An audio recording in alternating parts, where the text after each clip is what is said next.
recently I was told that my helmet designs I've been doing are not so great, and funny to hear that, always exciting, especially when the person who's telling you that has never done one. So, love getting that sort of feedback. Anyways, here I'm showing you how I designed my newest, most recent one that I just finished today. Now, this one, I tried a lot more shapes rather than having it just be a sponsorship billboard, and I really like how it turned out. But now let's go through how I did it, starting here on Notability with getting these basic shapes down. I eventually go to Adobe Photoshop, but Photoshop is really hard to work with in getting shapes into it, so I always start on Notability to get the shapes onto the helmet, and then I'll actually input the special parts of that. Now here you can see I'm doing these swooshy sections essentially, and this took me a good long time. This is a time lapse, by the way, but this took me a really good long time to get right, and I actually had to scrap an original idea, which was going to be jagged edges with sponsorship on the back, but I sort of decided to forego that. Anyways, here I'm going to show you a part of what I had to do to get the correct font for my name and driver number on my helmet. Later you'll see me doing something similar for this to get a quote onto there. Later I put a Michael Schumacher quote, records are meant to be broken, on the helmet. So this is how I do it. I actually write it in Notability, take a screenshot, set it up, and you can see here getting it right, that one. This took me some time to get. I didn't realize my cursor was still on, so it was a bit of a problem, but I got it in the end. Works quite well. And I sent that off to Adobe Photoshop and finished up my helmet. Now, it looks a little bit different now because the martini stripes, which, by the way, the sponsors that I put on this helmet, I'm not affiliated with any way. If somebody did want to sponsor this, that's cool, you can do that. But I am not sponsored, hence why these sponsors that I'm putting on the helmet, I have no relationship to whatsoever. So it's just things that I thought would look cool, or things that are relevant in F1. So we'll get to that later when I get to Adobe Photoshop. Anyways, right now you can see I'm trialing and arrowing with some lines. I wanted to do a two-tone swooshy section, or that's what I'm going to call this.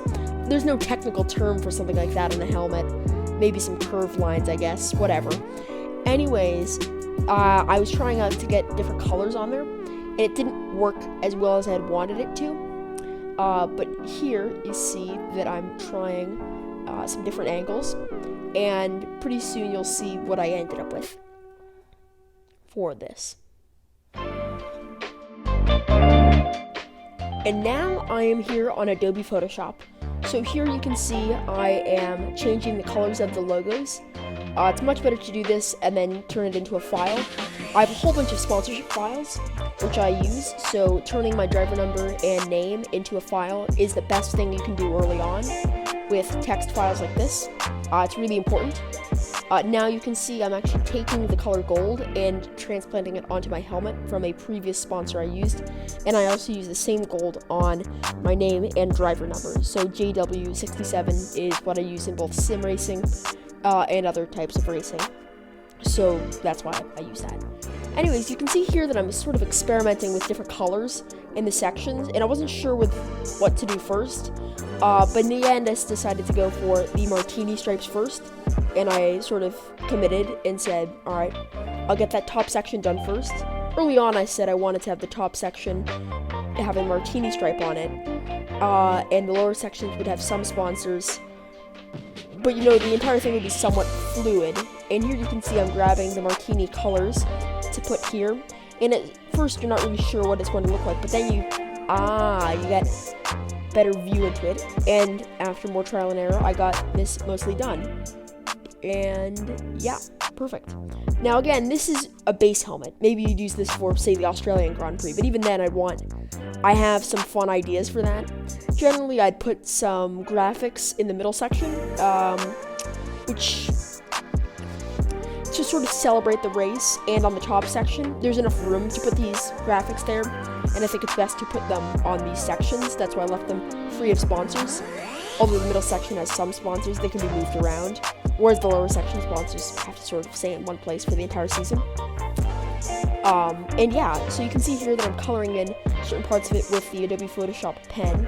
Then I get the very dark blue of Martini in there, and suddenly it becomes a real Martini logo. Soon enough I'll get the logo on there, and that is pretty much how I did that section of the helmet.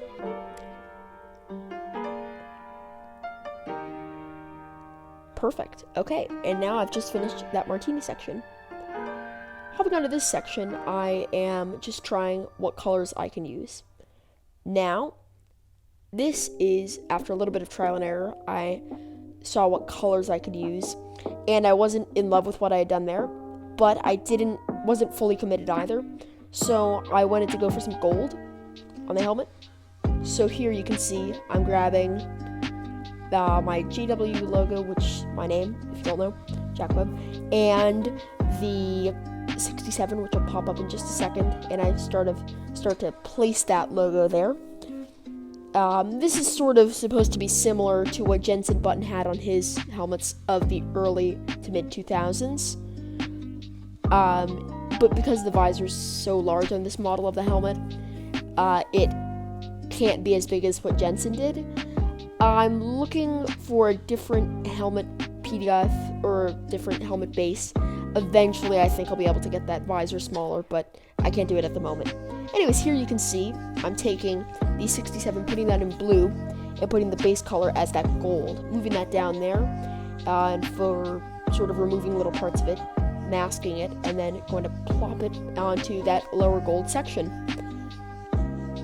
And voila! So there's how that looked, and although I liked the way that looked, in the end I knew I wanted more sponsors around that section, and more will come very shortly for that.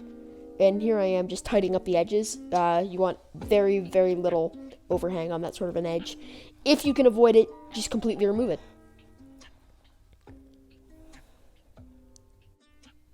And here I am, just fixing up some of the logoing. You'll see here, I am just moving my JW logo up a little bit, sort of seeing what I can do with that, and then I'll cut off the bits that are extending again. And you don't want to do that, or you want to check for that every time you extend a logo like that. Anyways, I say this is all the tutorial, I'm pretty much explaining how to design the helmet. Anyways, now, sponsor time. So I'm putting the sponsor logos on the helmet, and I try to get them on in as realistic a way as possible. Inevitably, it is not perfect, especially considering that it's a side view, but I don't have a front view of the helmet, and it's incredibly hard to map that, even if I did have one, onto something like Notability.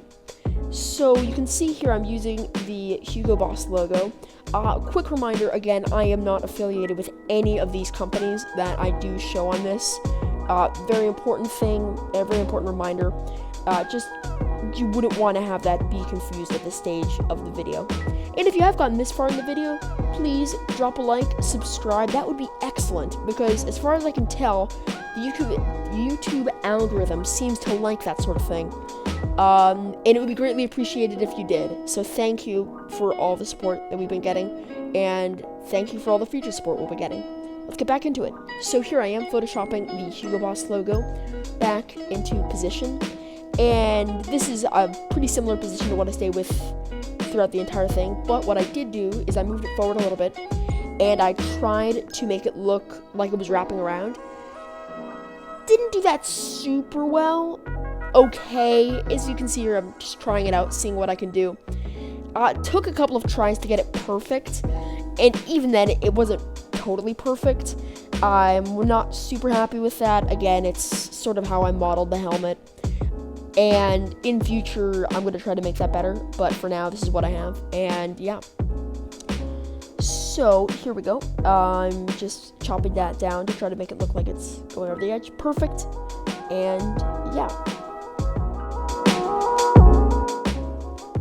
This was roughly the point where I realized that for a brand with such a large presence on this helmet, Martini, I needed to put them in multiple places. So not only did I put them within the Martini stripe like they do in their logo, also put them on the crash structure / mini wing of the helmet. and I really like that. It's a place that was incredibly cluttered the last time I designed a helmet, but this time around I really streamlined it, and I'm quite happy with how I did there. Yeah, so here you can see me. I'm sort of chopping down the logo, getting ready to put it in that little section that's orange as well. And in truth be told, Martini's colors are actually red, blue, and dark blue, but I use it as an orange just because it fits better with my liveries for both cars and helmets, and that's sort of what I've been using recently. And yeah, it's really interesting because although I'll be doing iterations on this helmet, I'm not sure how different the sponsor colors will be. Again, to be seen very soon. I am doing a part 2 very soon, possibly even this weekend, so please stay tuned for that. Anyways, you can see here I'm photoshopping the second Martini logo in here, just chopping down the sides, making sure that it gets to the right place. And yeah, alrighty, so just moving it around again, chopping it down on the sides. And you notice I do this a lot because if I just left it hanging out, it truly would look horrible. There'd be sticky out bits all over the place. And yeah. Now, coming onto this section, you can see that I'm sort of trying and erroring with the Schumacher phrase, Michael Schumacher phrase, records are meant to be broken. Now, eventually I do get this onto the helmet successfully. It does take a while. I come back to that later. I sort of rage quit in that section, and I move to a different logo. I go for the Etihad logo next, and that is one that is very hard to place on any livery, helmet, or anything. You can make it really intrusively big, but it's just very hard to place, so sort of have my work cut out for me here.